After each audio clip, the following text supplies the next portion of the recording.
Un tout autre point dans l'actualité à cette édition, l'Agence pour la promotion de l'entrepreneuriat communautaire APEC vient de tenir une rencontre d'échange avec le personnel du département ministériel en charge de la transformation digitale. Il s'agit d'une rencontre pour informer et sensibiliser les agents du dit ministère sur le rôle de l'APEC ainsi que les avantages d'adhérer à l'initiative qui vise à impliquer le citoyen comme acteur dans la dynamique du développement. Sonia Kokti. Mettre en place une usine dans chaque région du Burkina, tel est l'objectif que se fixe l'Agence pour la promotion de l'entrepreneuriat communautaire. Elle a rencontré le personnel du ministère en charge de la transition digitale pour détailler les 4 objectifs essentiels de l'entrepreneuriat communautaire. C'est d'abord de faire en sorte de trouver un cadre juridique sain pour faciliter les souscriptions, les investissements.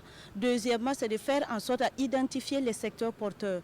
Troisième objectif, c'est de faire en sorte justement à mobiliser les fonds pour la mise en œuvre de ces entreprises.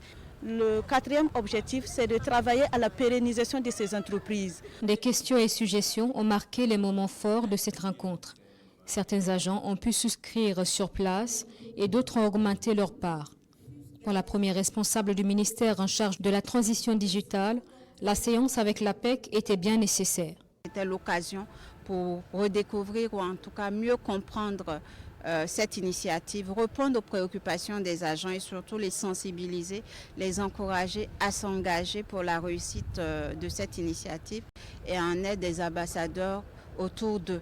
Parce que la réussite de cette initiative demande une adhésion massive de nos populations. Au total, 31 personnes du ministère en charge de la transition digitale ont souscrit à l'APEC à l'issue de cette rencontre. Le point actuel, depuis le lancement des souscriptions, indique que plus de 300 000 Burkinabés ont souscrit à hauteur de plus de 17 milliards de francs CFA.